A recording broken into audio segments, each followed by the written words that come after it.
Have you ever felt betrayed by someone you trusted most, until a hidden truth gave you the power to set things right? This is my story. My name is Clara, and at 30 years old, I discovered that the brother I once idolized had manipulated everything I believed in until a recording from our father changed everything. I grew up in a family where success was measured not just by wealth but by influence. My parents built a thriving business empire, and as their children, my brother Ethan and I were expected to carry on their legacy. Ethan, being the eldest, was always the golden child, the one who could do no wrong. He was charismatic, ambitious, and fiercely competitive. Me, I was the quiet one, the steady hand who worked behind the scenes to keep things running smoothly. While Ethan handled high-profile deals and media appearances, I managed the day-to-day operations of the company. Together, we made a great team, or so I thought. For years, I admired Ethan. He was my role model, the person I looked up to. But as we grew older, cracks began to show in our relationship. Ethan's ambition often crossed ethical lines, and his decisions sometimes put the company at risk. I tried to intervene, to remind him of our parents' values, but he dismissed my concerns. "Clara," he'd say with a condescending smile, "you worry too much. Let me handle it." His words stung, but I told myself he knew best. After all, he was the one everyone trusted. When our parents passed away in a tragic accident, the responsibility of managing the business fell to us. Ethan immediately took charge, claiming that he was better suited to lead. I didn't argue, I trusted him, just as I always had. But over time, I began to notice changes. Ethan started making decisions without consulting me, cutting corners to maximize profits, and even excluding me from important meetings. I tried to confront him, but he brushed me off, saying I was too emotional and not cut out for leadership. Then came the reading of the will. We gathered in a formal office, surrounded by mahogany furniture and shelves lined with legal books. The lawyer cleared his throat and began, "Thank you both for being here today. Your parents left specific instructions regarding the distribution of their estate." He paused, scanning the room before continuing. "To Ethan, they leave full control of the business and its assets. To Clara, they leave nothing." My heart sank. I stared at the lawyer, unable to process what I had just heard. "Nothing," I whispered, my voice trembling. "How could they leave me nothing?" Ethan leaned back in his chair, a smug expression on his face. "It's simple, Clara. They knew you weren't committed enough. You've always been more interested in playing it safe than taking risks. The business needs someone strong, someone decisive. That's me." I clenched my fists under the table, trying to stay calm. "That's not true," I said, my voice rising.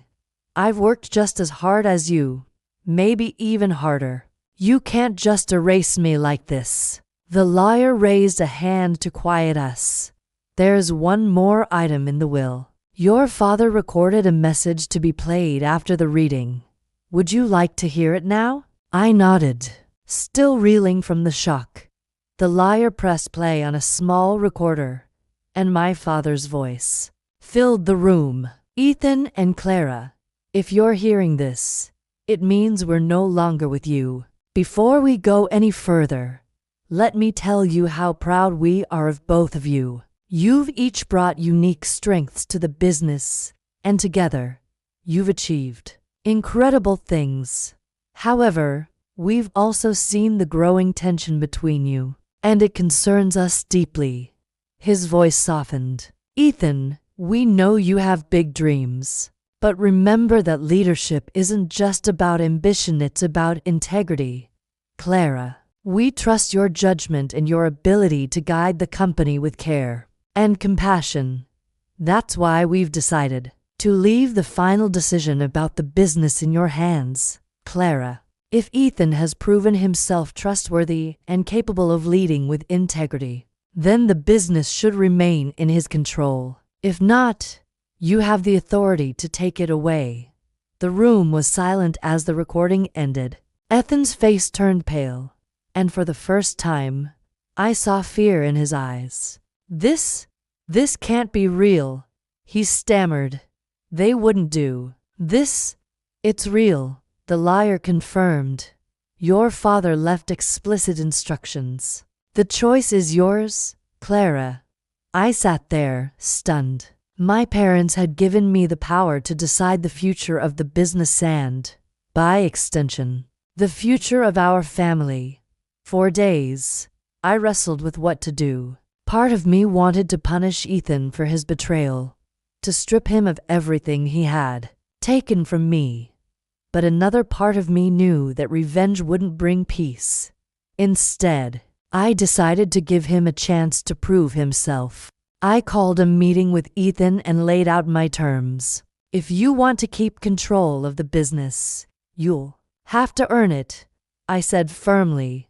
That means transparency, accountability, and a commitment to doing what's right, not just what's profitable. If you fail, the business comes to me. Do we have a deal?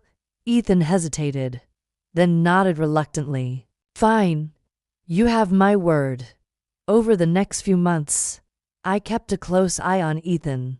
At first, he resisted the changes, but slowly, he began to adapt.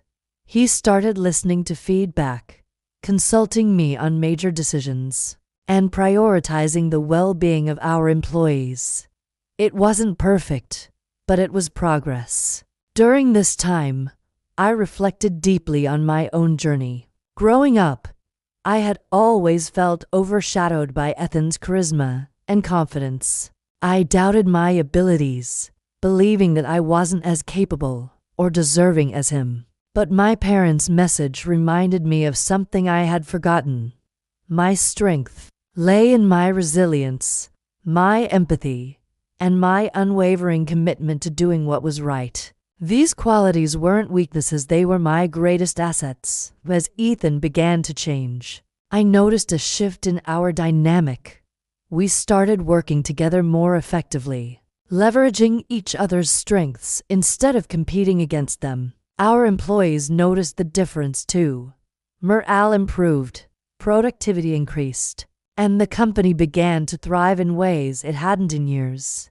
Despite these positive changes, I couldn't shake the feeling that Ethan's transformation wasn't entirely genuine. One evening, while reviewing financial reports, I discovered discrepancies in the accounts. Certain transactions were labeled as miscellaneous expenses, but the amounts were unusually high. Suspicious, I dug deeper and uncovered evidence that Ethan had been siphoning money into offshore accounts, a practice he had sworn to stop.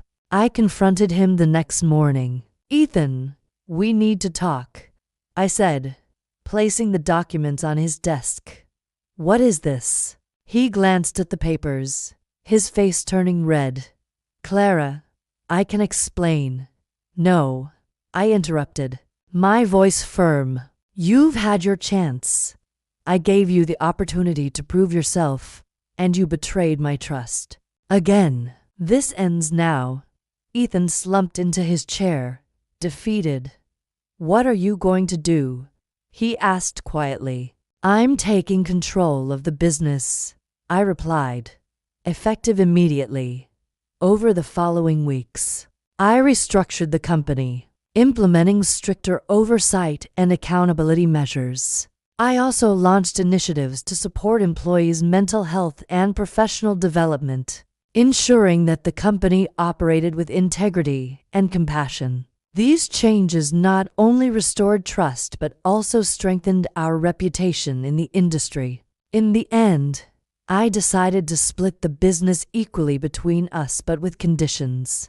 Ethan would retain his share only if he agreed to abide by the new rules and demonstrate consistent ethical behavior. If he failed, his stake would automatically transfer to me.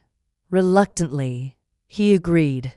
Looking back, I realized that my parents didn't just leave me a choice, they gave me the opportunity to heal our family and create something meaningful. Their message taught me that leadership isn't about control or power. It's about responsibility and the courage to do what's right, even when it's difficult. If you're watching this and feeling betrayed, remember, sometimes the truth can set you free. If this story resonates with you, share it with someone who needs to hear it today. Subscribe for more inspiring stories, and let's rewrite our legacies together.